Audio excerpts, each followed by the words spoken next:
So how do I share?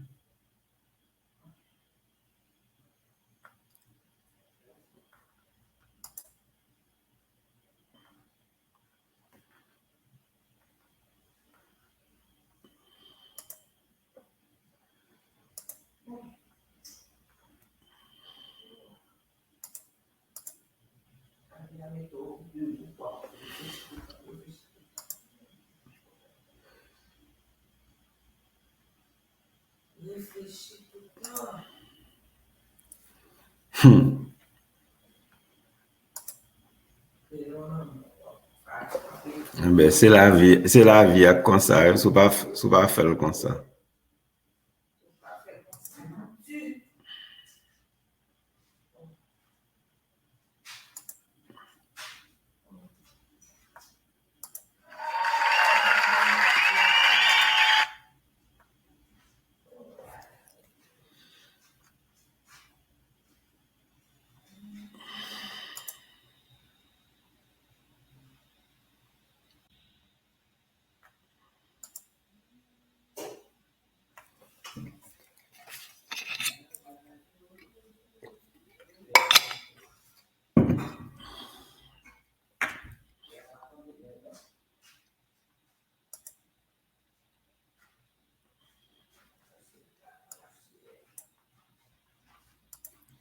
Okay, so how do I share? Là, tu peux passer, non?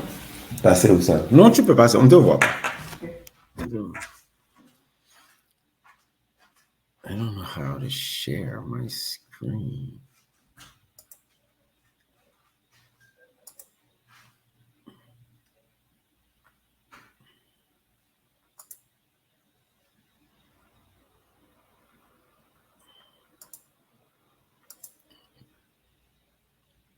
Yeah, no, that's me.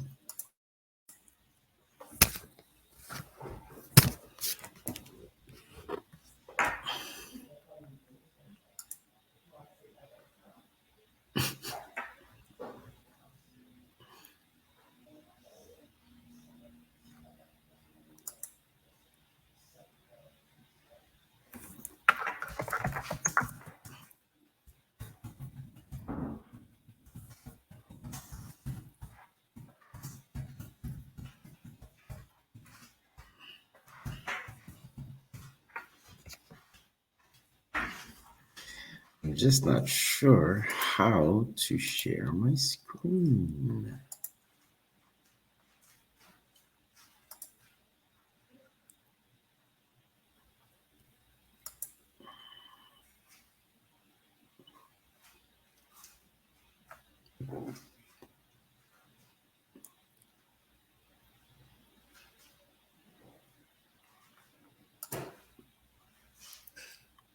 Ah, okay. There you go.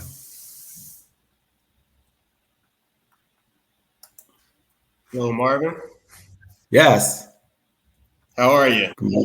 Good. How are you? I'm good. I'm good. Thanks for sending over the email. When it starts, I'll lead off with that. Okay. So you got the email, right? Yeah, to do your intro. Yes. Yes. Okay. So I was trying to figure out how to share my screen if I'm doing it right. I think there's a small computer-looking box. Right. So Julia said she saw it. Okay. So let me see. I want to make sure I'm finding the right thing here. Window. Okay, hold on. Make sure I'm.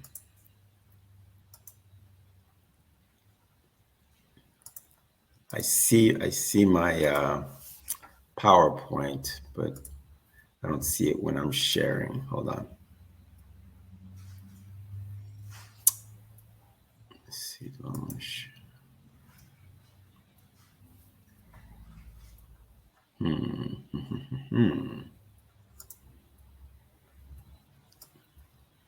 So not the Chrome tab.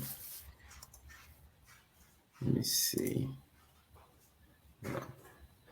Okay, you see my screen, right, Eric? Yes.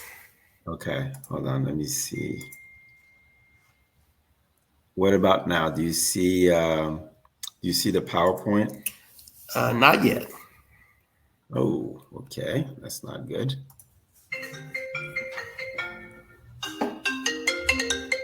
There's Deborah. Hey, Deborah. Yeah, so I am in the room. I'm in the session. On the stage? I'm in the session and I'm here with Eric. Okay, no problem. All right. Okay, so Eric, I'm still having trouble showing my Okay, I might be able to pull it up on mine.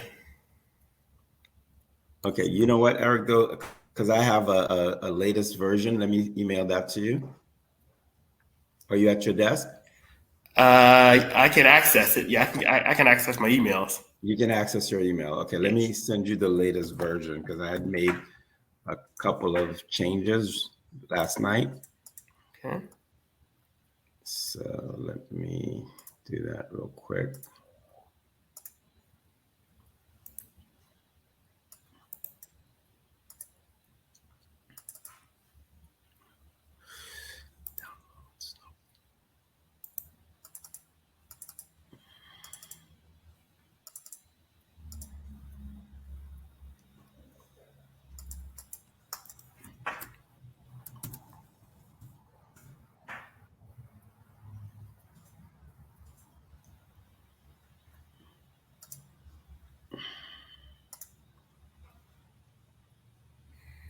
Marvin, they're saying they see your screen.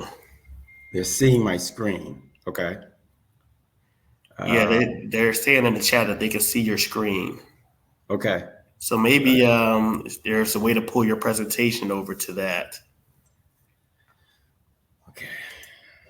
Let me see. Hold on a quick second for me.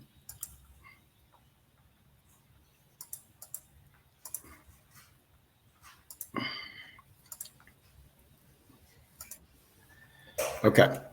All right. So I'm just trying to see how do I bring up my presentation? Because if you guys can see my screen.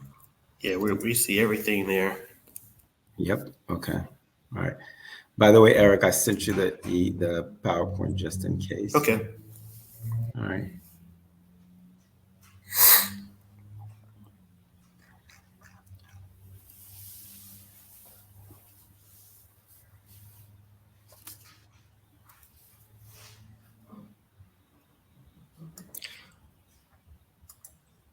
Can everyone hear me okay? Perfect. While we're getting the presentation set up, I just want to welcome everyone to the second day of the We Mean Business Conference. Thank you all for joining. My name is Eric Denson. I am a member of the City of Cincinnati Small Business Team. Our focus is on helping small businesses grow. And so we have a couple of small business loan programs that are designed to do just that. Our most active one is the Micro City Loan Program that we partner with the Greater Cincinnati Micro Enterprise Initiative to administer for us. It's actually geared toward startups and early stage businesses. We also do information sessions on understanding your financial statements. Also, we do sessions on helping you get licensed if you are a food-based business. Part of our staff focuses on neighborhood business development. And also part of our staff focuses on tax incentive programs. And so just want to let you know that the City of Cincinnati is here to help you and your communities grow. It is my pleasure to introduce to you today Mr. Marvin DeJean. Marvin is a leading business futurist, organizational strategist, and a consultant with some of the biggest and most recognizable names in the field of business, government, and philanthropy, such as Western Union, the Urban League, Florida Blue, Disney, and Cisco Systems. As the CEO of Gilead Sanders LLC, He spends his time helping organizations and individuals set a new standard for home businesses, how businesses, nonprofits, and governmental agencies tackle some of their most pressing challenges in a rapidly changing world. Marvin is the author of the forthcoming book, The Pivot: Transforming Your Business into a 21st Century Digital Powerhouse. He specializes on the topics of digital transformation, business innovation, and reinventing business models for the 21st century. And so, with that, I'd like to turn it over to you, Marvin. All right, wonderful. Thank you, Eric. All right, I'm gonna try sharing my screen here in a few minutes. It's hopefully I can get my PowerPoint going. All right, Eric, do you see my PowerPoint? Yes. Wonderful. Perfect. There we All go. right, is it fully blown? I can see it. I don't know if it's fully blown. Okay, we're in the chat. They're saying yes. You're good to go. Yes, it is. Okay. All right. Perfect. Well, hello, everyone. Thank you so much for inviting me to participate in this wonderful conference. And as you can tell, all of you are, thousands of miles away, sitting at your computer. And I am in the sunny state of Florida, coming to you on this conference, which really emphasizes what I'm about to talk about today. As you can tell, the world is changing. We're becoming a much more connected world, a much more smaller world, where the capacity to do things that almost 5 years, 10 years ago was almost impossible to think of. The technologies, the speed of rate of change, and people feeling connected or being connected 24/7 is actually becoming a reality. So as the world continues to change and things get faster, you need to be, as a business owner and as an entrepreneur yourself, asking yourself, how is it that you need to change your business or your company or even your organization in order to be able to keep up with this level of change? So think of this level of change as a tsunami of change that's happening very fast. And if you're in the water, you need to figure out how to ride that wave. So this is what we're going to talk about. We're going to spend a couple of minutes briefly talking about today, becoming an agile business in a fast changing world. And there's a lot to cover, but I promise you'll get the gist of it.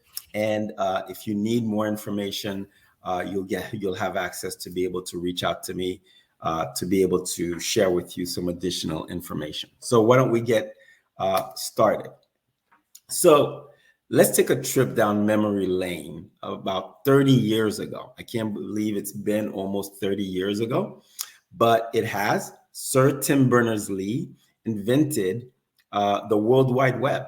Now, the internet had already been invented. It was an invention of the military called ARPANET.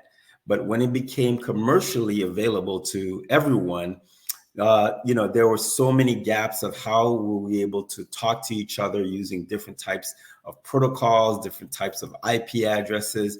And Sir Tim Berners-Lee came up with the solution, which we all take for granted today, which is our HTTPS IP addresses that allow different computers, different models to talk to each other, give email, send emails, and also be able to access websites and social media and all the wonderful things that we do today, right? So almost 30 years ago, Sir Tim Berners-Lee really did something that changed the entire face of our society, of the world, and how we do business today. So we can't even imagine doing business without the internet, from 30 years ago.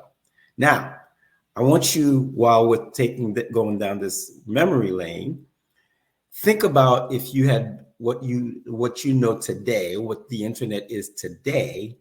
Imagine if you had known that 30 years ago when you saw that this invention was going to revolutionize the world, right? If you knew back then that the internet was going to create what we see today, social media, websites, SMS, whatever it is that we take for granted today, what would you have done differently with your business? What would you have done differently with your organization? So what are the opportunities that you would have unleashed knowing what you know back then, what you know today, right? Would your business have been the next Apple, the next Google, the next Amazon, the next Netflix? You could have seen the opportunities just wide in front of you, and you would have positioned yourself to take advantage of that kind of opportunity. Well, the most successful businesses, obviously, like the Amazons, the Googles, and the Netflix of the world, right, are the ones who leverage massive trends, and they understand that they see these trends coming in their favor and create new opportunities for growth and value creation, right? So in the midst of the internet coming to fruition, a lot of these companies saw the potential, they saw the opportunities, and they created new business opportunities and new business models to take advantage of these trends. Well, we're in the midst of these trends coming to fruition already, right? So what massive new trends are now reshaping our world and are going to redefine the global marketplace in the next 30 years? Well, that wave is already here. It's already taking shape. It's already started to reshape our global marketplace as we know it. We talk about us being able to hold this conference virtually. That's already a trend. But there are massive trends now that are really taking shape. And we're only going to look at 3. And there are several more taking shape already. Let's simply look at 3 of them and wonder what could we possibly do to position ourselves to be ready for the next 10, 20, 30 years in order to take advantage of those massive trends. The first trend is, for example, the anytime, anywhere customer, right? That is globally connected and expects to have access to services and products wherever they may be at any time. So customers are demanding a more frictionless service and a customized experience at every turn. Take yourself, for example. Anything you need now, you take out your mobile phone and you Google the question, or you Google something to find it. And you don't even necessarily need to find that product and service locally anymore. It could be halfway in China. It could be halfway in Alaska. It could be somewhere else. But the world is becoming smaller, and you don't see this as a challenge or something to overcome anymore. With Amazon and other worldwide delivery, or even getting your product digitally, the process or the challenge of time, space, and territory are becoming a thing of the past. So the customers are becoming more and more demanding and expect to be able to have access to information, to products and services anytime, anywhere, and they want the service to be frictionless. So this trend is massive, and it's growing, and it's going to become global. Probably in the next 3 to 5 years, it's going to become even more seamless, especially as we see more technologies coming on board. The second biggest trend is the digitization of currency. We see this, everybody now, I believe there's a session on cryptocurrency happening today. So the growing acceptance of digital currencies like Bitcoin and Ethereum and others are ushering a new era of instant, globally verifiable financial transactions. Think about what that means.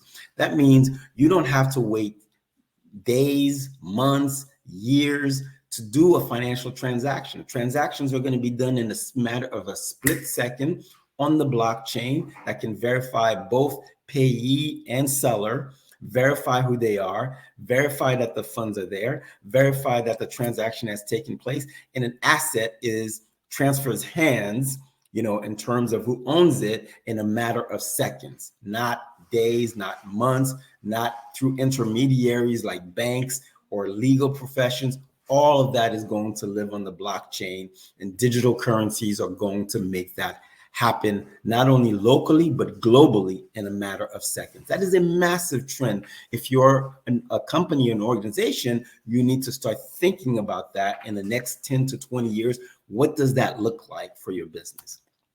The third trend is the rise and convergence of game-changing technologies.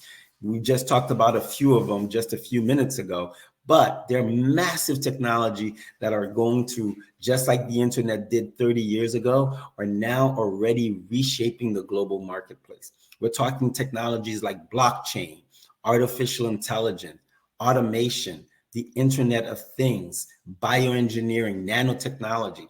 Now, imagine all these technologies that are now growing in their own industry, in silos, but eventually, and have already started converging, right? So once these technologies converge, when blockchain and cryptocurrencies and NFTs and automations and AI all come together, you have a radically very different type of society.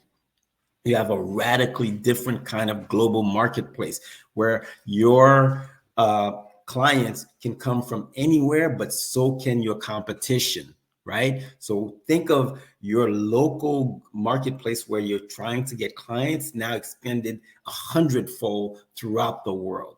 Meaning there is no challenge, there are no more challenges when it comes to territory, time, space, in order for you to be able to sell and buy things. Add that to digital currencies, add that to other technologies like AI and blockchain, and you see where I'm going with this. This is a very radically different world in the next 10 to 20 years. So how does your business operate in a world like this? So let's do some time traveling again, but this time we're going to go in the opposite direction, right? Let's go 5 to 10 years into the future, right? Now imagine, like I just said, all these technologies have now converged, right? They are now part and parcel of doing business in the world today, right? Can your current business operate and thrive in this new reality? That's the question you need to be asking yourself as a business owner right now. As these trends start taking shape, and I've only talked about 3, and there are others coming together, right? Can your business, the way it operates today, would you be able to survive? Would you be able to thrive? Would you be able to operate in this new reality? If the answer is no, or even maybe, then you need to start moving right now, right? So how can your company and how can organizations thrive or even survive in this fast-moving digital and technology first driven world, right? And the answer is simple. It's time to become what we call an intelligent organization. It's time for you to operate as a 21st century digital first company, right? So you need to begin your digital transformation process or your digital transformation journey, right? Fancy name, lots of jargon. What exactly does it mean? Well, one thing is for sure. The intelligent organization, no matter your size, your industry, or where you are, or what you do, or what you sell, you have to become this new model of how you operate, right? And what is the intelligent organization? It's going to be a new, improved organization that has the capacity to be nimble, mobile, social, data-driven, global, customer-centric, knowledge-based, right?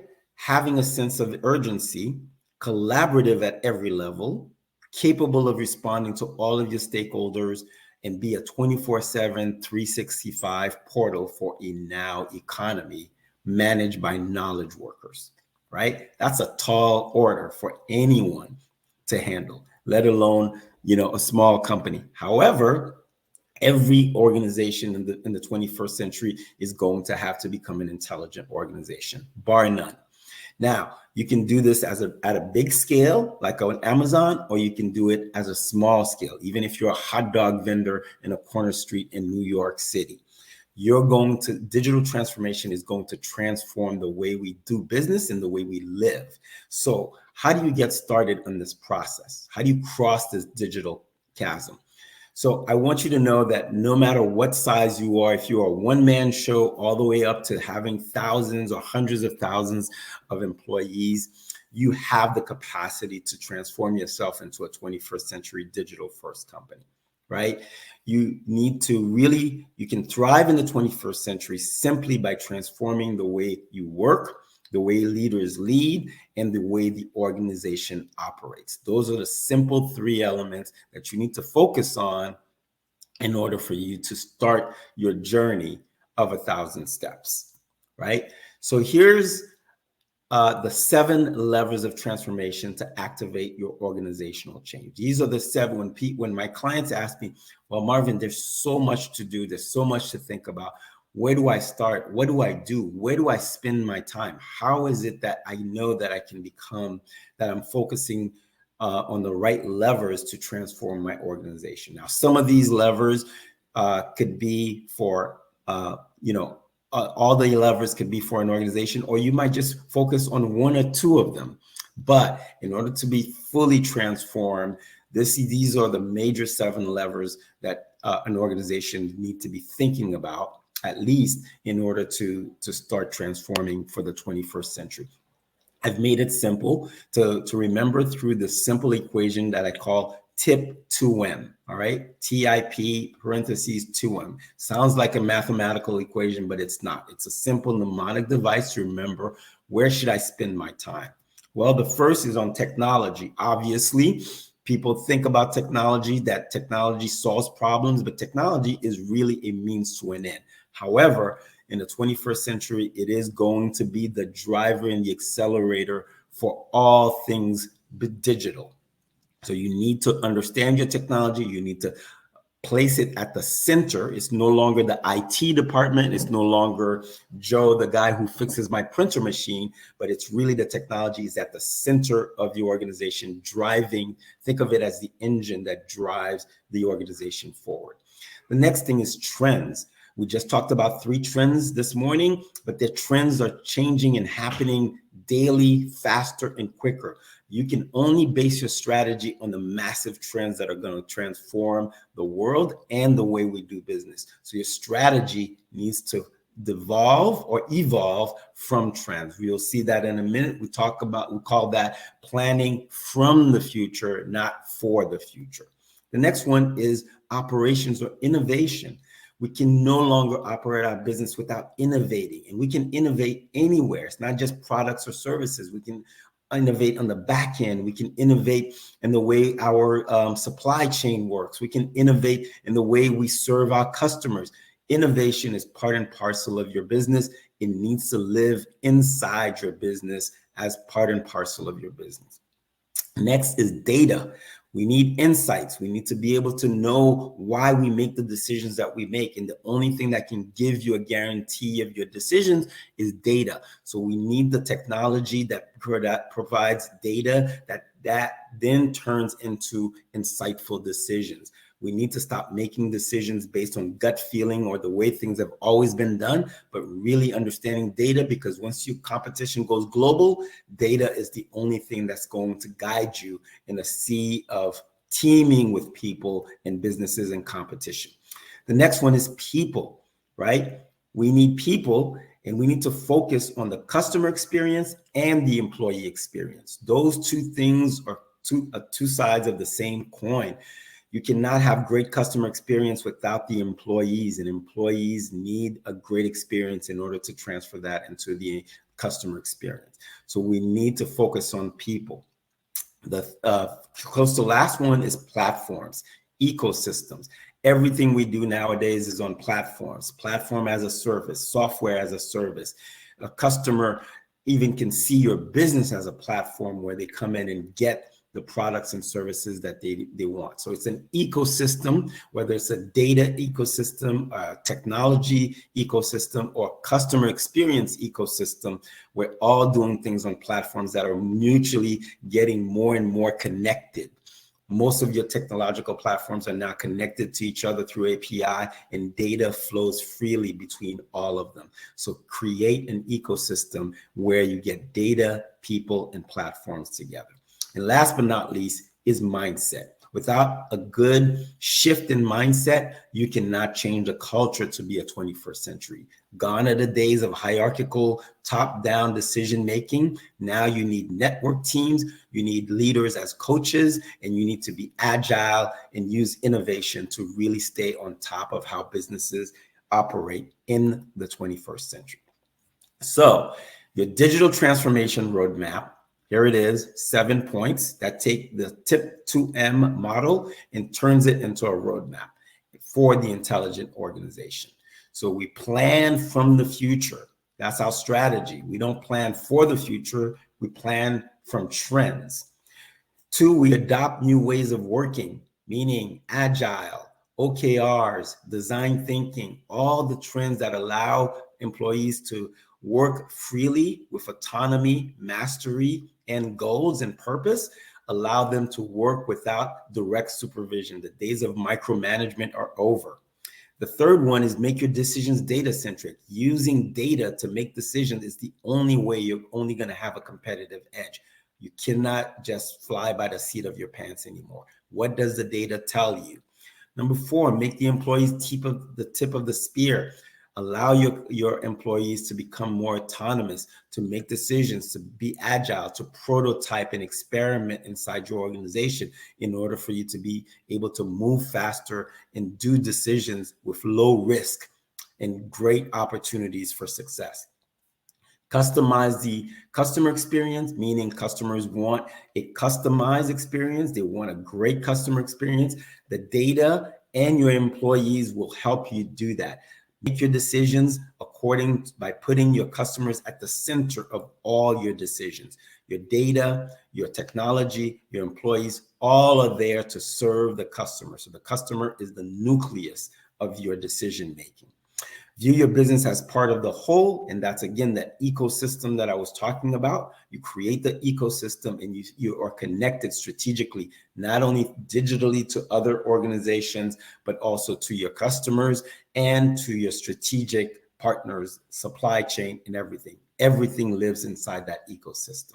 And finally, you cultivate a mindset built for change. So you think about experimentation, allow failure to happen inside the organization with low risk in order to experiment, allow your employees to be autonomous teams through agile. This requires a shift in mindset in how we build and run our organizations in order for us to be able to be truly agile in a 21st century environment. So your digital transformation is all that digital roadmap that we just talked about. Think of it as an infinity loop that never ends. It's not like you get to the top and say, hey, I'm digitally transformed. Everything is done. I'm over it.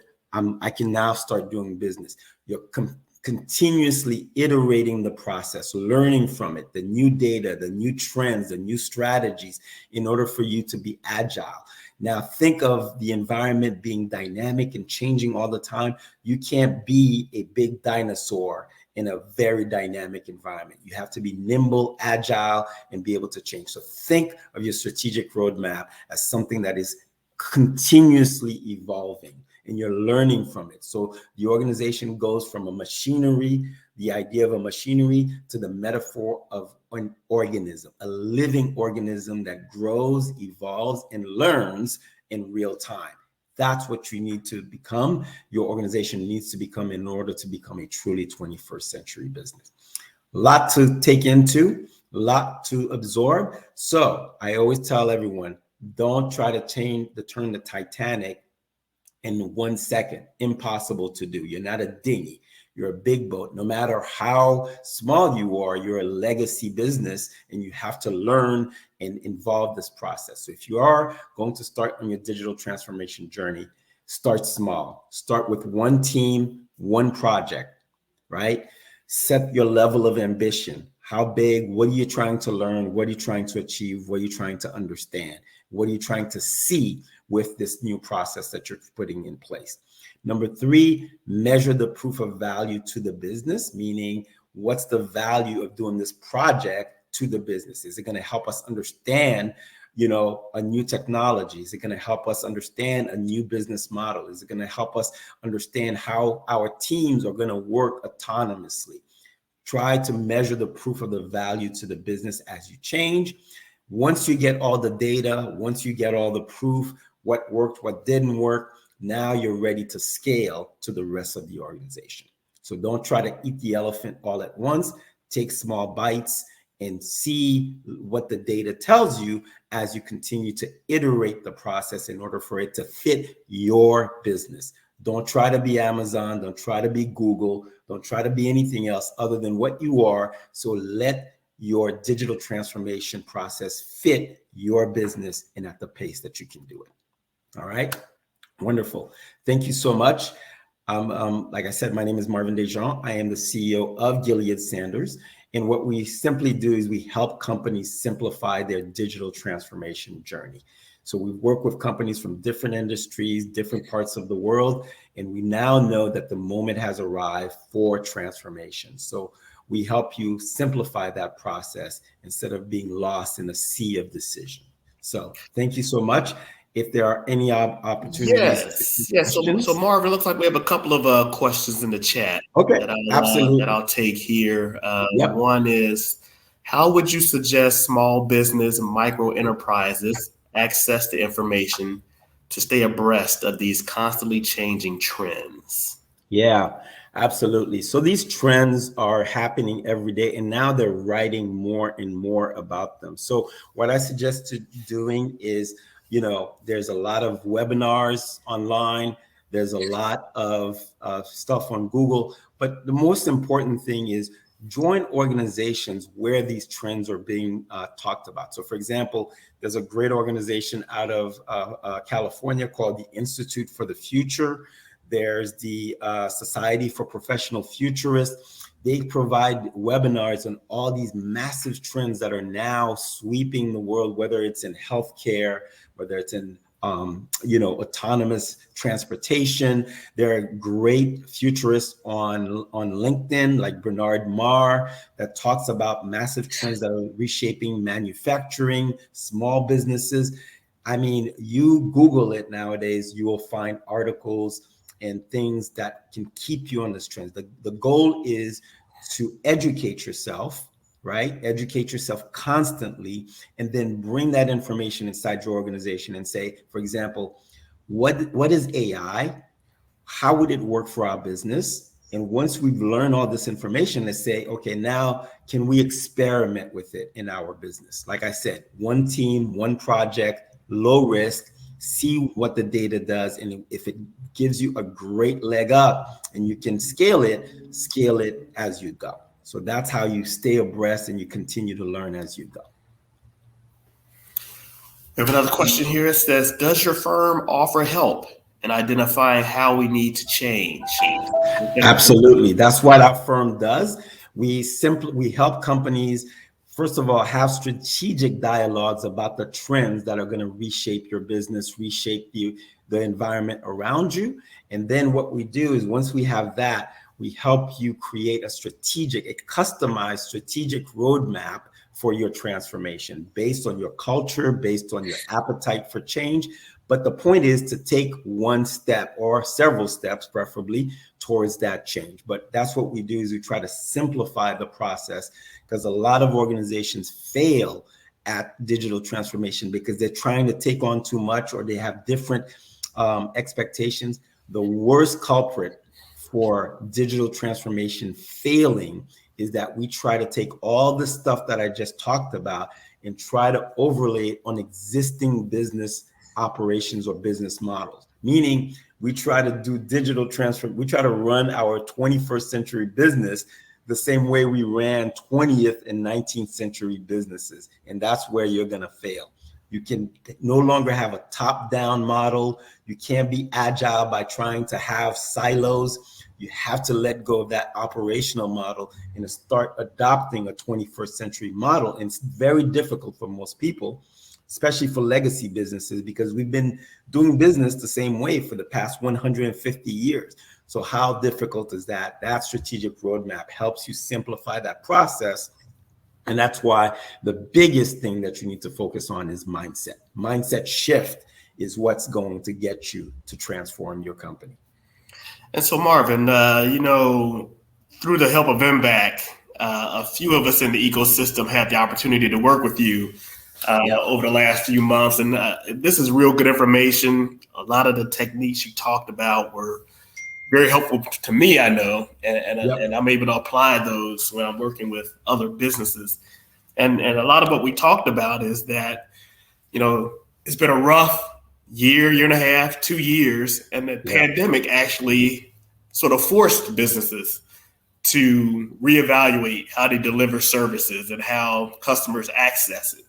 So do you think through that, maybe some businesses may be even better positioned to take it a step further and do a lot of the things that you're talking about that they need to do to be ready for the next 5-10 years? Yeah, absolutely. To me, the pandemic was difficult. It was tough, but this is how evolution happens. If you think about how evolution works, it really takes something that knocks us off, sort of like a treadmill that we've been on for 150 years in order for us to evolve. So the way evolution works is there's an evolutionary pressure that happens that requires organisms to adapt to a new way in order to survive. That's what the pandemic was. It was a shot across the bow to tell businesses and people and human beings in society, it's time to shift. Now, we have two choices. We can do it willingly, meaning digital transformation has to happen. You start working on it and you start doing it, or there's going to be continued evolutionary pressure. So next time it may not be a pandemic, it may be something totally different that creates a pressure. It could be an economic downfall. It could be something else where you are not prepared, and either you're going to be swept aside or you're going to evolve.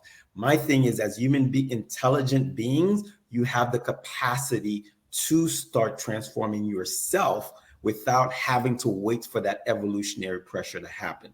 So I think the pandemic was an opportunity, right? It was tough, but it's an opportunity to open our eyes and say, what is it that I need to learn to better position my company and my organization to take advantage of all these new methodologies, these new technologies, and these new way of operating to make my business future proof, right? Those are the things that we need to start really hammering instead of just keeping our heads down and say, hey, we're hoping things will get back to normal, or I can't wait till things get back to normal. There is no back to normal.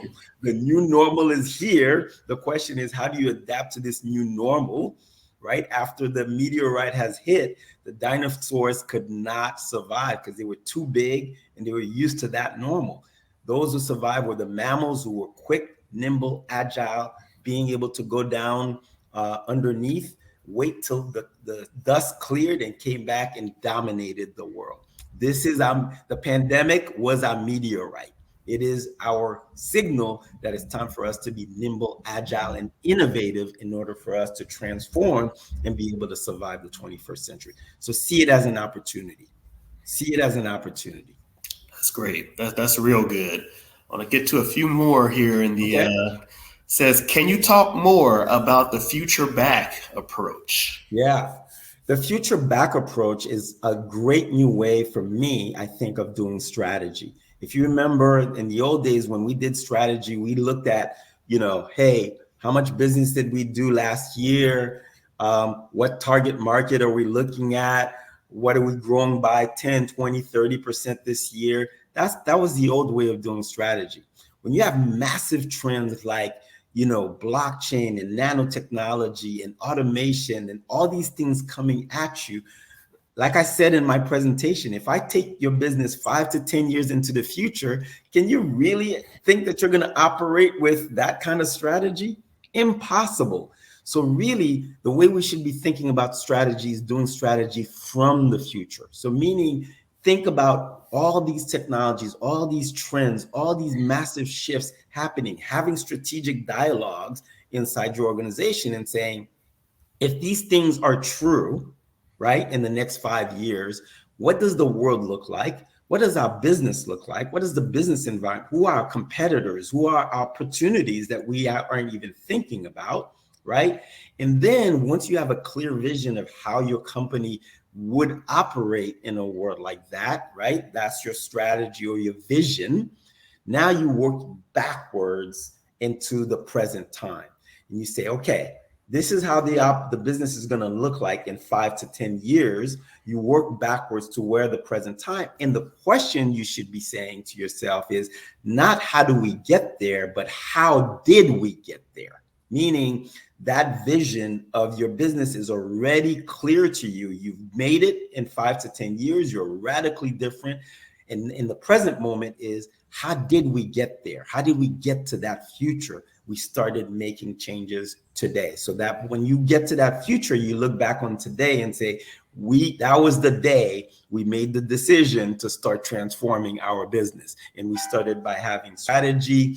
We started by doing strategic roadmap. We started by becoming agile. We started by becoming innovative. That was the day we arrived at that future. That's a future back strategy. Now, there are more things that go into it, but the gist of it is start from the future and work backward. Don't start from the present and try to get to the future.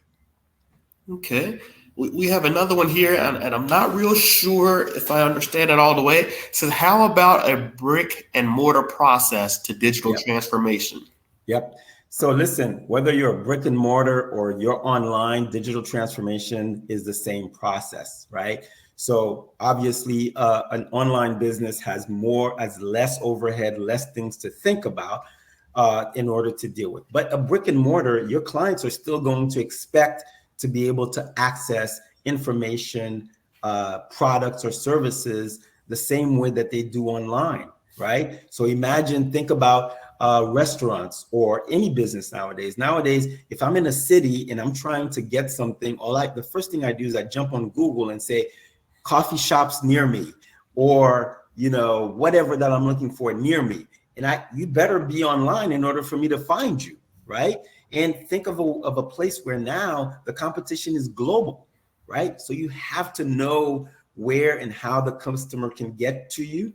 They have to be able to have access to you, whether it's through chat bots or AI, in order to be able to access the customer and be able to give them what they want and what they need.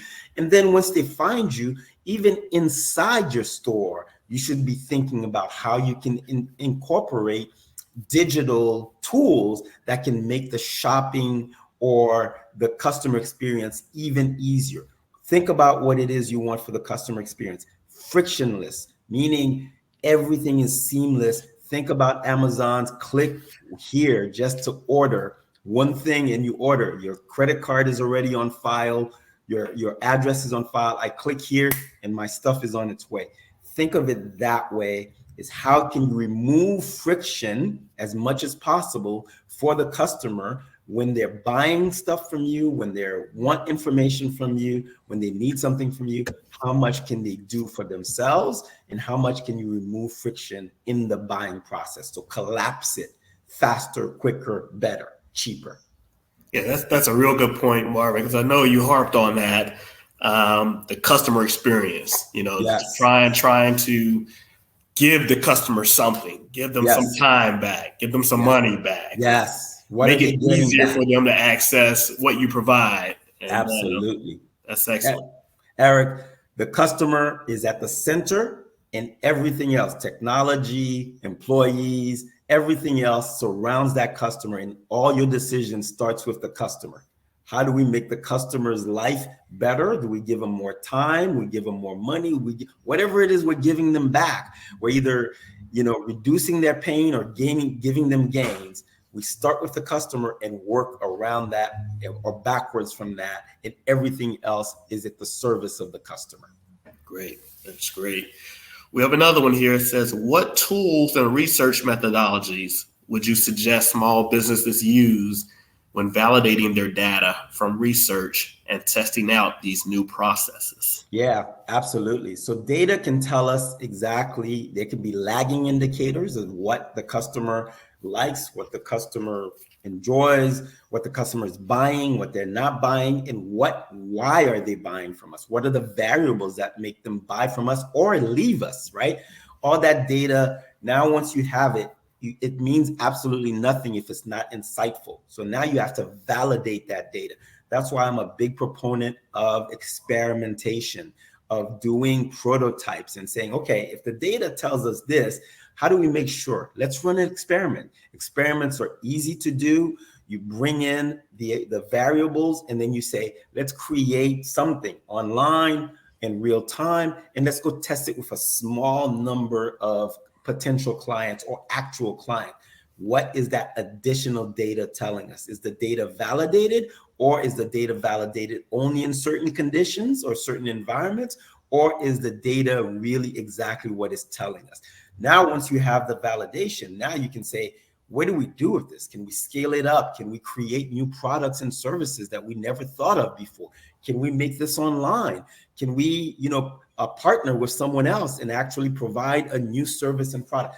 Once the data is validated through experimentation and customer feedback, constant customer feedback, you have the opportunity to go in any direction you want. But experimentation is really the market validating or invalidating the data that you have.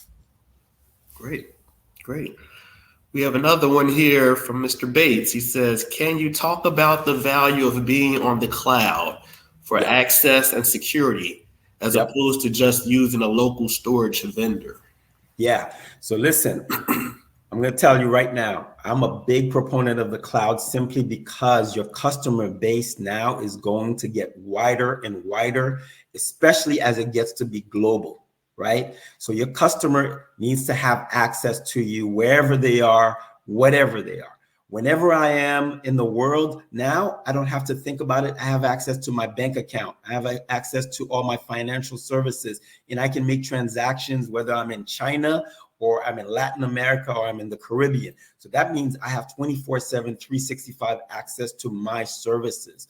So cloud, now, obviously you got to start thinking about security, especially if your client's data, right? So I would be a big proponent to hybrid clouds where you have some information on the cloud that allows customer service and customer information to be readily available, like through an AWS or other third-party platforms.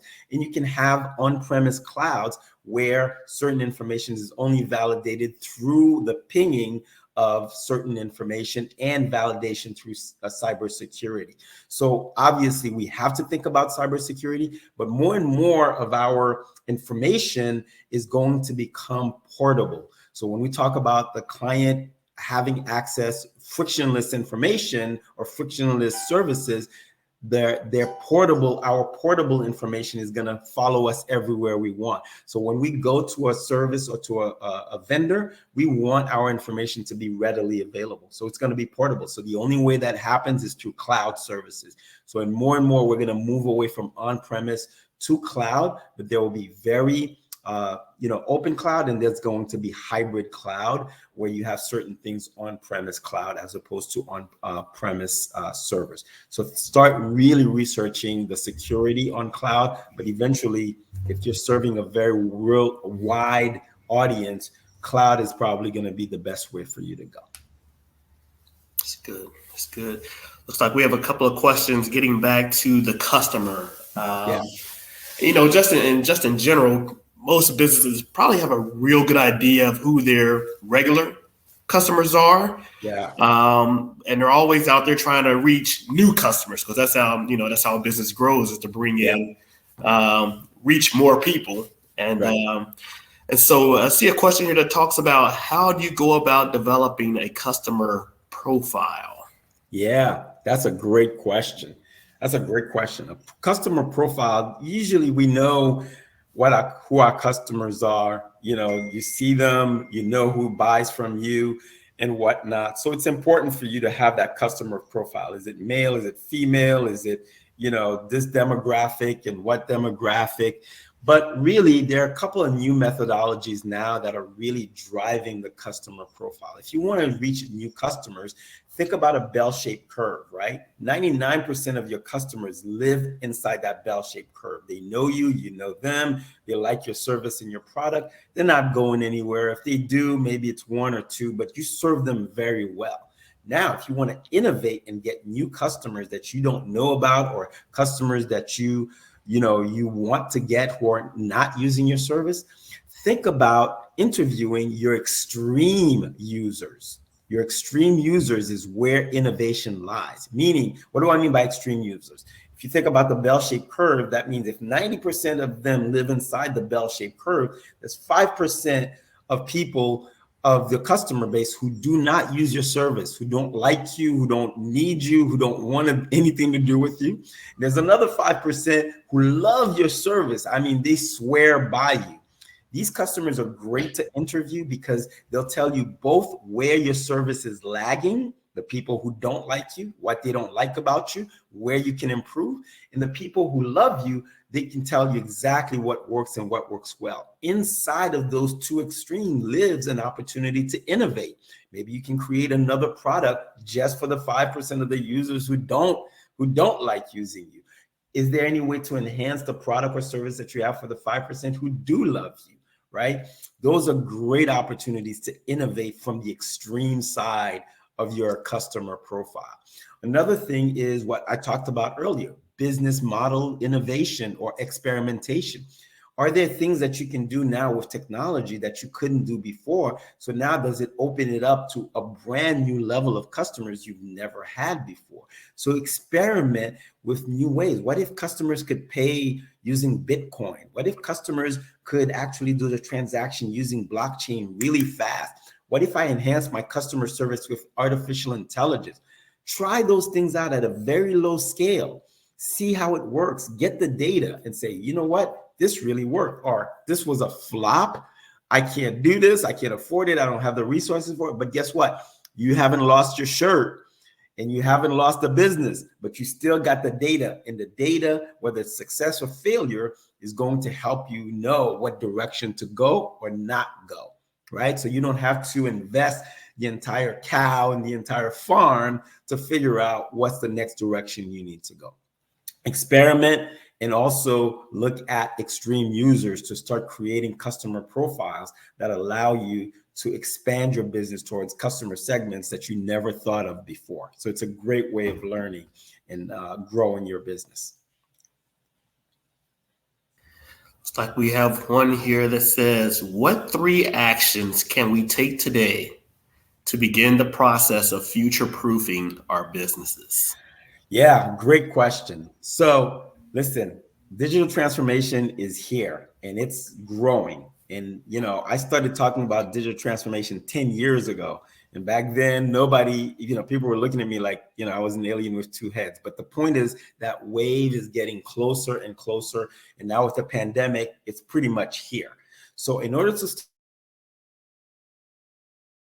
start future-proofing, one of 2 things. First, start researching. What is digital transformation? Understand the jargon and the words that are being used, right? What does it mean to be digitally first? What does it mean, innovation? What does that mean to be agile? What does it mean to use technology as an accelerator? What does it mean to have a digital ecosystem? What does it mean about the culture mindset shift? You can't start transforming yourself until you understand the new language of doing business in the 21st century. So as much as you can, educate yourself about running a business and what this new language and what it looks like, this new landscape that's emerging. Talk to other businesses who are doing it. Bring in experts to talk to you. Attend webinars, do what we're doing here, right? Learn about it, educate yourself. The second thing that you need to do now is once you decide, okay, I need to digitally transform, now is the time for you to start thinking, if I transform my business, what does it look like in the future? Do I have to hire less people? Do I have to bring in more technology? Do I have to invest? You need to start developing a vision of the future of your business. How am I going to service people? What does that look like? Don't worry if you don't have all the answers. One of the tenets of digital transformation is being uncomfortable with being comfortable being uncomfortable, not having all the answers. The future is all about experimenting and figuring things out. The best analogy I say is you're walking down a dark road and all you have is, those lamps, and all you can see is 2 or 3 feet ahead of you. You know there's a road, but all you get to see is 2 or 3 feet ahead of you. All you have to be confident is as long as you can take the next step, you're going in the right direction. And you can experiment and you can shift at any time. Pivoting is part of that. But start developing a vision of what you want the future to look like. And finally, third is to start somewhere. Like I said, if you want to figure out what does agile look like in your business, take one team, one project, and start experimenting with agile. What would that look like? Would I have to change my organizational design? Would I have to do certain things differently if I want to implement agile, right? If I want to do innovation, learn how to do design thinking and implement it inside your organization. Experiment with it first. One team, one project. Start small. What does the data tell you? Where can we go with this before we scale up? If you start with those 3 elements and get the data and see how it works, you are well on your way to starting making decisions about how to digitally transform your company and how it works for you, not the way it works for someone else. Does that make sense? Yes, it does. Yes, it does. All right. I'm going to go back again to the case study, which was actually an actual business that we worked with that you helped us on quite a bit. And again, I thought it was an excellent experience. You talk about using data, and data is in so many different places. It comes in so many different forms. Yeah. And a lot of businesses may have it, yep, and may not know either how to access it or what to do with it. And just one example through the case study that we did was just knowing the zip codes of where your customers are coming from. Yeah. And what those zip codes tell you about people that live in that area. Mm-hmm. And you've touched on this before. This is for businesses in all different industries, all different sizes, whether you're selling candles or whether you're providing some type of service. Just knowing that you have some of that data available and what could be done with that data. I mean, a lot of shops or a lot of, retail places that we go to now, they make you put in information about your address, your emails, mm-hmm, all that type of thing. So there's businesses are already doing this, capturing data in so many different ways. Yep. Can you talk a little bit more about that? The ways that you can capture data, the ways that you can use data, mm-hmm, to help find out more about opportunities that you may be missing? Yeah, no, that's a great question, Eric. Even more so, right? We talked about developing a customer profile or getting new customers. Sometimes most businesses have so much information that they're capturing and they don't even know that they have a treasure trove right at their disposal. And they just don't know it, right? For example, like you said, if you're a small business, brick and mortar, maybe every time the customer comes and shops, they give you their address, you have their zip code, you have their information of where they live and whatnot. You might even know who they are in terms of their names, right? Mr. or Mrs. or, they're a couple versus a single person. You might have all this information and a lot of companies are sitting on it and they're like, well, it's just my customer information. No, it's more than customer information. You can use that data to really tell you so much about who your customers are, what they buy from you, how often they buy from you. What is it that, you're not giving them? Maybe they're using your products and services to connect with other things to create something else. We call that whole process of jobs to be done, meaning the customer has a job that they want done, and maybe they're using your business as part of that process.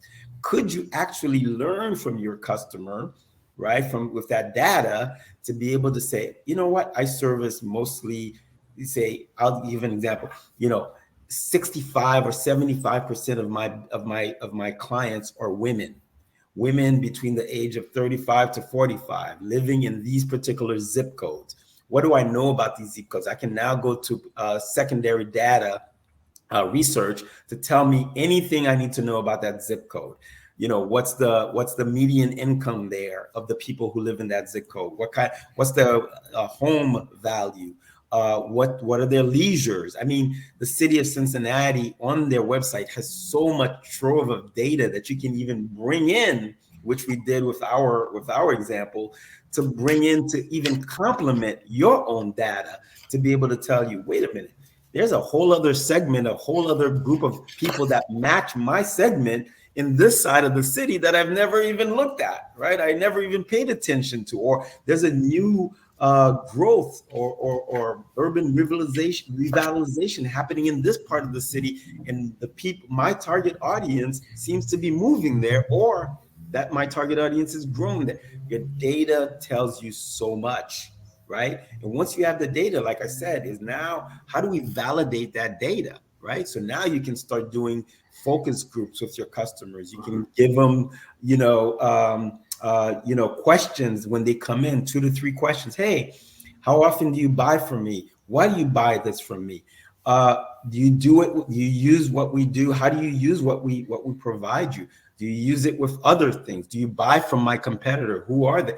You start developing a really good understanding of your customers based on data, customer profile, customer focus groups, all of these things that now gives you a much better sense and insight to make better decisions on how to grow, how to expand, how to even stop doing certain things that are not profitable. The data tells you all.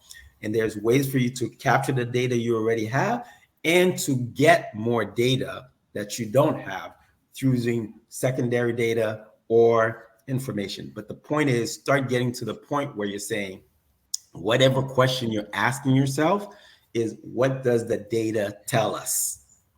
If the data is not in the equation, you're not making insightful decisions. I don't care how small the data set is. If it's data, it gives you information to know where to go next. So make decisions using data as opposed to making decisions just because you think it has always worked and you're just flying in the dark. And that's probably a good time for us to plug a session that's going to happen later on today that talks about why leaders use data. That will be at 1:20 today. If you guys are interested in hearing more about that, feel free to drop into that breakout session. Yeah. These guys are great. Neo Sensi is going to be leading that session, and these are the guys we use to help us with our data. So if you get a chance, attend that session. You'll learn a lot about why it's important to start using data. Excellent. Like we have a question here that says, children learn from trial and error, learning from the outcomes to adjust. How do we as adults start to think in this manner and building a new culture? Oh, that's a great question.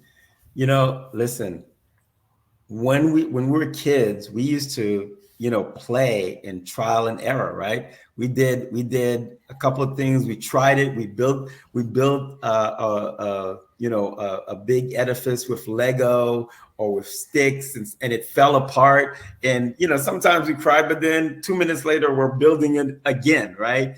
We weren't afraid of failure. As adults now, the stakes are much higher, right? Like, if I fail, am I going to get fired?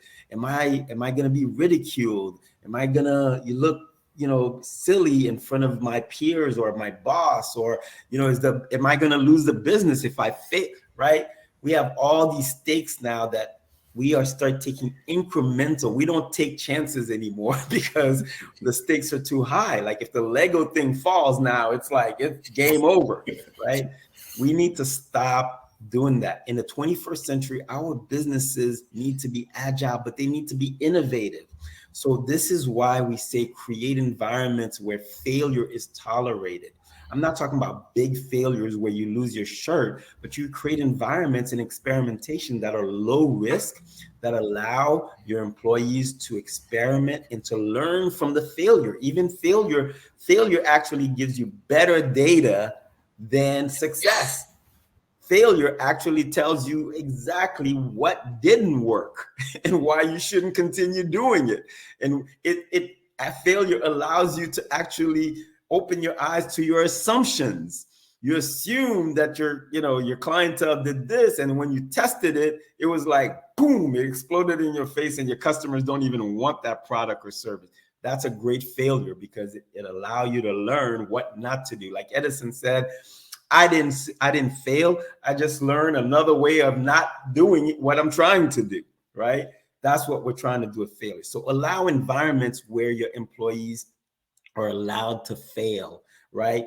I listened to a TED Talk recently, and this guy was talking about how companies should really treat their employees about, really pushing them towards experimentation and allowing them to fail. He says, create, I'm not going to use the word he used. I'm going to say I messed up card. Now give a I messed up card to everybody inside the organization. And here's the only rule. They have 1 year to use it. And if they don't, they're going to get fired, right? They have to use the one I messed up card, meaning they're allowed to experiment. And as the owner or the manager of that business, if the thing goes wrong, they gave you the I messed up card and they're fine. It's like get out of jail card, but they tried something. They gave you data. They said, let me try this and let me figure it out. And they know they're not going to get fired. They know they're not going to lose their position. They know they're not going to get saying, why did you try this? It's giving us more room to build that Lego building that we used to do and then let it fall and say, this is what I learned how not to build a building that way. Now I'm going to do it a different way. So we really need to allow, adapt, and learn and fail faster, quicker, better, with a lot less repercussions. And once we have people feeling that way, the innovation is just going to explode in your organization. So allow a I messed up card or I messed up environment and allow people to continue to experiment and learn and get that data and that information and then just continue to innovate. So great question. Thank you. Yeah, I think that sort of speaks like you were talking about to that mindset, the whole mindset that you have to have, creating that culture that allows that to happen. Yeah. And the good thing is, a lot of the businesses that we work with are smaller businesses. And so, it may be just 1 to 10 employees. And so they may be more capable of being agile and doing a lot of the things that you're talking about doing. And so, I think that is all good, real good information. You know what, Eric? One thing I tell people now is the small business with the technology and the environment that you have now, you can compete with the big boys.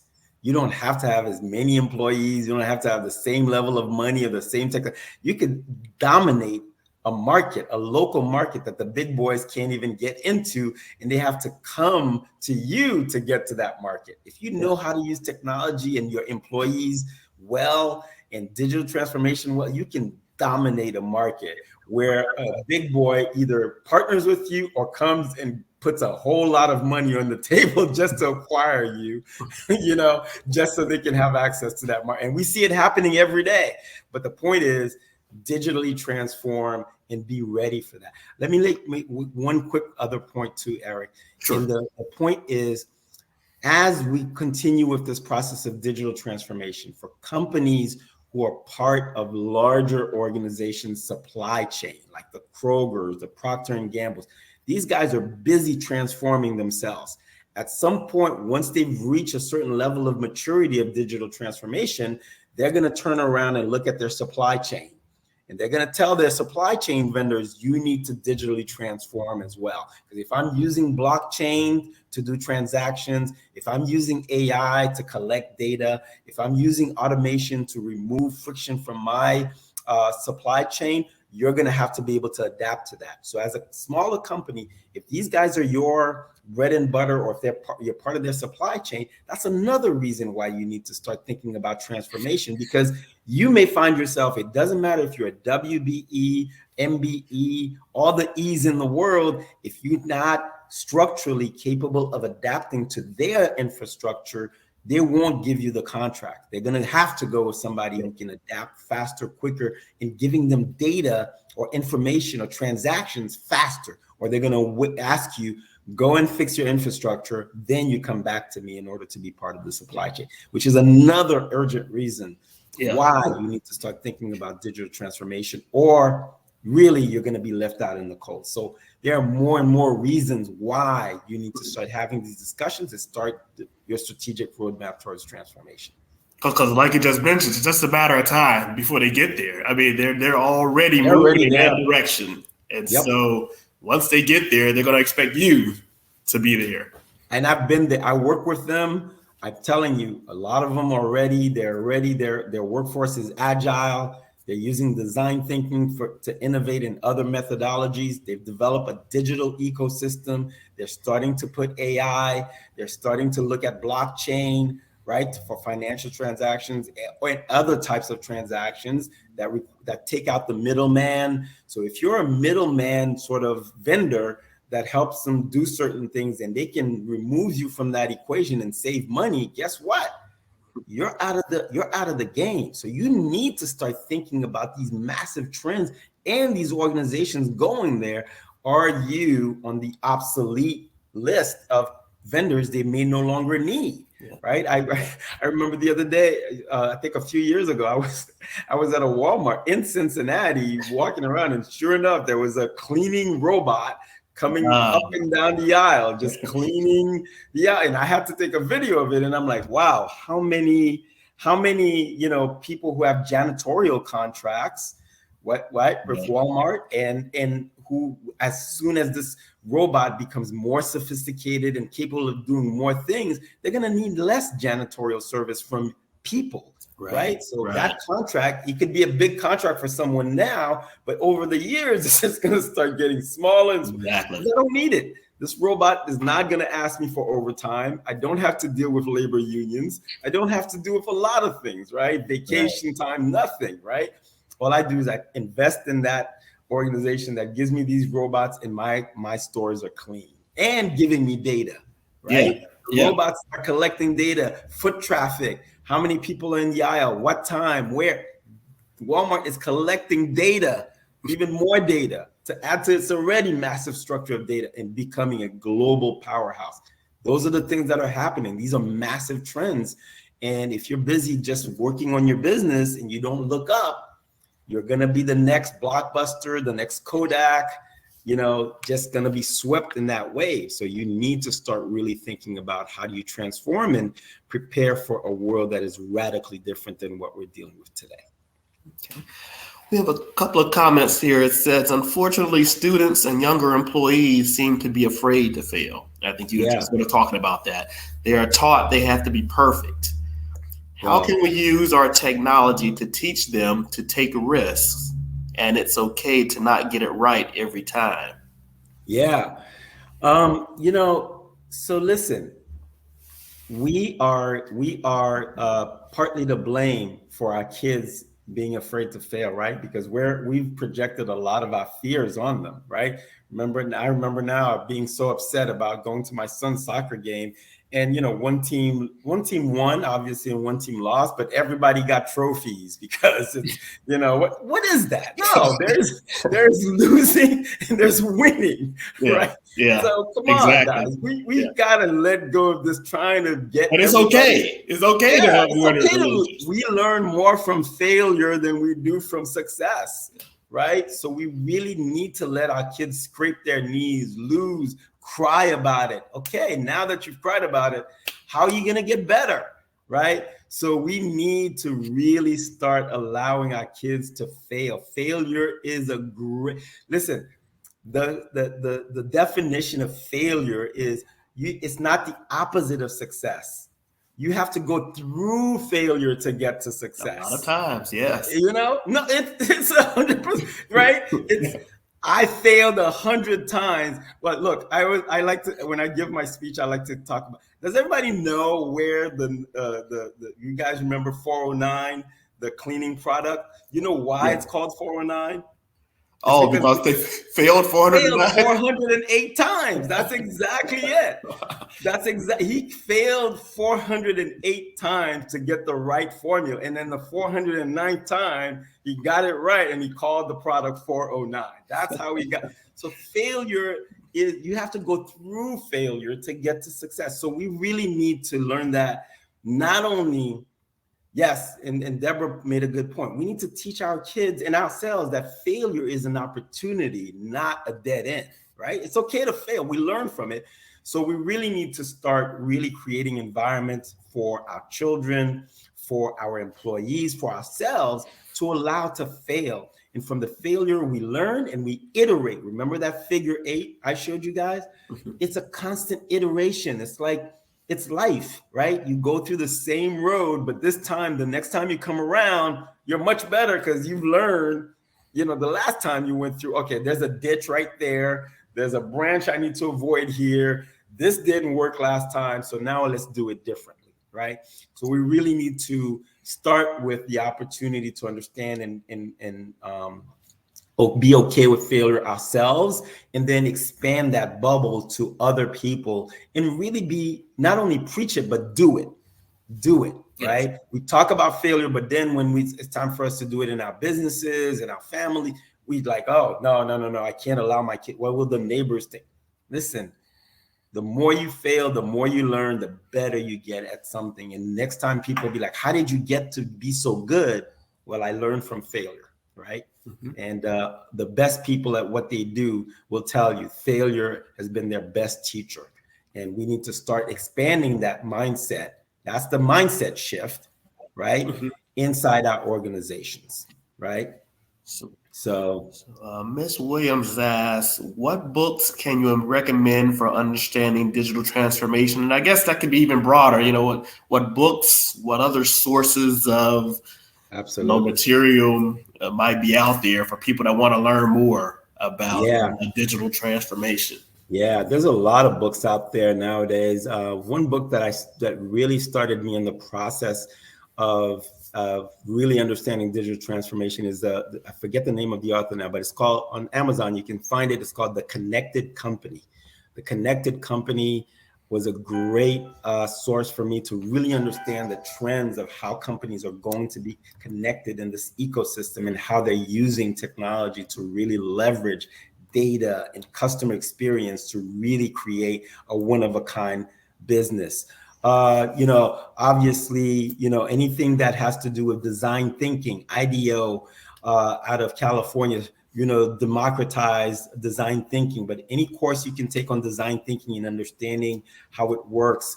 Really, there's, again, like I said earlier, join these kind of groups like the Institute for the Future. They have great white paper webinars and information on massive trends that are really changing. There are Daniel Pink writes great books when it comes to mindset shift, right? You have a lot of great futurists, both business futurists or societal futurists or healthcare futurists on LinkedIn, on YouTube, that are really talking about some of the changes that are happening in business.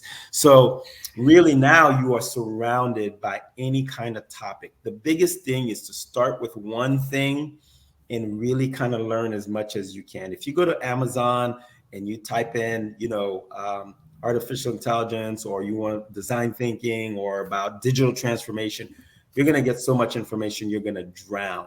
The point is not to feel like you're drowning. Read what you can, learn what you can. Forbes, McKinsey, Boston Consulting Group, and MIT has a great website, and all they do is talk about this whole digital transformation process. Those the big four consulting firms, Deloitte, McKinsey, BCG, MIT, Harvard Business Review, all these guys 24/7 right now, all they do is talk about digital transformation from big to small businesses, how you can start that process. So definitely go to their website and I mean, you can be reading until your eyes turn blue. But it's a great way for you to start. It's a great way for you to understand the concepts. And more importantly, it's a great opportunity for you to start having strategic dialogues inside your organization. If I can really stress anything, is as you're learning, start having inside your organization with the executives or with your team, hey guys, I've been reading about blockchain, or I've been reading about AI, or I've been reading about nanotechnology, or whatever it is I've been reading about design thinking. I'd like for us to really start thinking about whether or not this could work for our businesses. What are some ideas? Can we bring in someone to talk about it? Can we bring in someone to take a course? Who would like to take a course and then come and teach the rest of us what they've learned, right? Start having conversations and start saying, how do we explore this? And what does it mean for our business? Whether or not you put it as part of your business, implement it or not, you still would have learned something. But the point is, start having strategic dialogues inside your organizations about what the implications of these things mean for your business.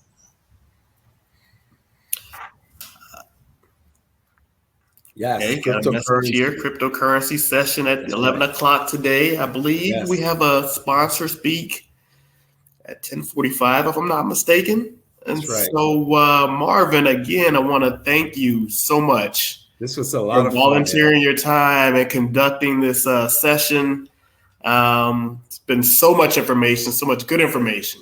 Thank you for sharing it with us and all the attendees. Really appreciate it. It was so much fun sharing about this. I love, this is my drum that I've been beating for the past 10 years, because I truly believe that every organization, every industry, sooner or later is going to be swept into digital transformation. The sooner you start on that journey, the better off you will be in not becoming a dinosaur that disappears. So if anyone wants to reach out to me, and I can give them more resources, more websites, more information, or even talk to me about how you guys get started. My email, I just put it in the chat there.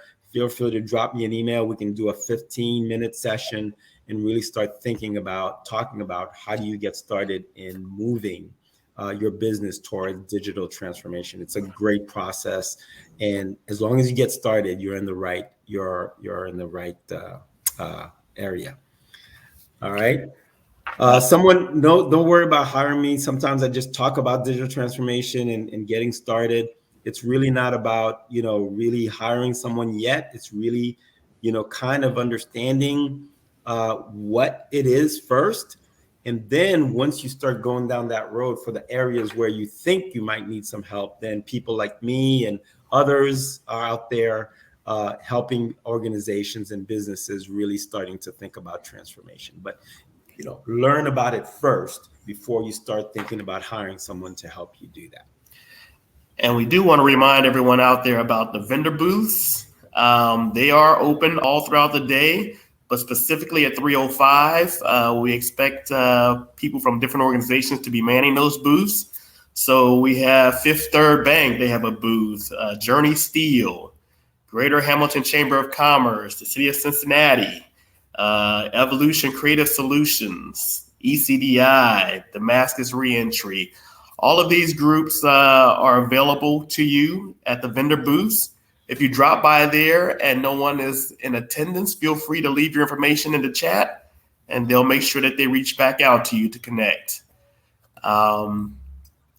Thank you all for attending this session. I hope you enjoy the rest of the day, enjoy the rest of the breakout sessions. Again, my name is Eric Denson. I'm with the City of Cincinnati, and he is Mr. Marvin Dijon with Gilead Saunders. And again, thank you and enjoy the rest of the day. Thank you again, everyone. Have a great day. All right.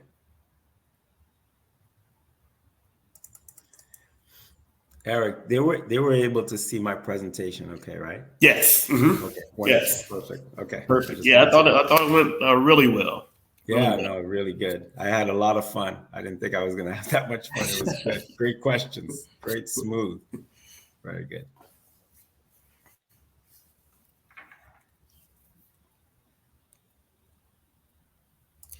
Yeah, I think we just stay on until the moderators shut us down.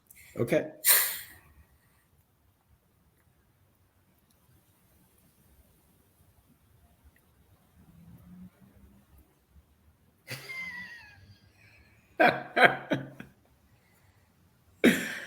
Oh, that's hilarious. Got a question here that says, why did you get into this business, Marvin? Why did I get into this business? Almost a decade ago, I saw the changes happening in the marketplace, and I could tell that legacy businesses were going to have a hard time shifting. I didn't know this was the business that I was going to end up getting into. I thought when I first started getting into business, I was only on the speaking circuit talking about, stuff like technology shifts or customer shifts or design thinking for innovation. And then I gave a speech one day and the entire room was completely quiet, crickets. And I'm like, I must have lost the room. Biggest fear of a speaker, right? Biggest fear, minus, losing your voice in the middle of a speech. Yeah. And at the end of the speech, someone came to me and said, Marvin, this was a great speech and whatever. And he said, did you notice how quiet the room was? I said, yeah, I lost the audience. He's like, no, you didn't lose us. You just scared the heebie-jeebies out of us, right? And you're talking about all this stuff about happening, but then you're not telling us what do we need to do. And it dawned on me like, yeah, you can be Chicken Little and say the sky is falling, but then how do you help companies really think about what can they start doing to transform? So I said, okay, you know what? I needed to really start creating tools and methodologies and create a complete life cycle of digital transformation. All the things and all the pieces that you guys just saw that really create digital transformation. Digital transformation is not just about technology, even though it's a big piece of it and people like to think of it in terms of technology, but it's really all these pieces coming together to really help companies operate in a different way. So after I had that speech, I said, okay, let me go actually help, as opposed to, say the sky is falling and you guys are all gonna, perish. I said, let me go help people build an ark as opposed to just say the flood is coming, right? So that's how I got into business of Gilead Sanders, of really helping companies developing strategic roadmaps for transformation. So it was an interesting journey, to say the least. Yeah. You developed it very well, that's for sure. It's taken years. It's like, it's not something that overnight I said, oh, okay, yeah, design thinking. And no, it's taken years of putting all these pieces together and say, hey, what's really happening here? As opposed to just say, oh, I can do a training on agile and call it a day. And you see a lot of companies who do that. There are companies who train just on agile. There are companies who just train on design thinking or innovation. There are companies that just train on certain things. For me, it was a question of putting all these pieces together in order to really take a company wherever they may be and really kind of start stepping step by step towards digital transformation. And the goal for me is the successful company is the one that doesn't need me eventually, right? They can just run on their own and they're digitally transformed, or they're iterating that process that I've taught them and they're off to the races. So that's success for me, Perfect.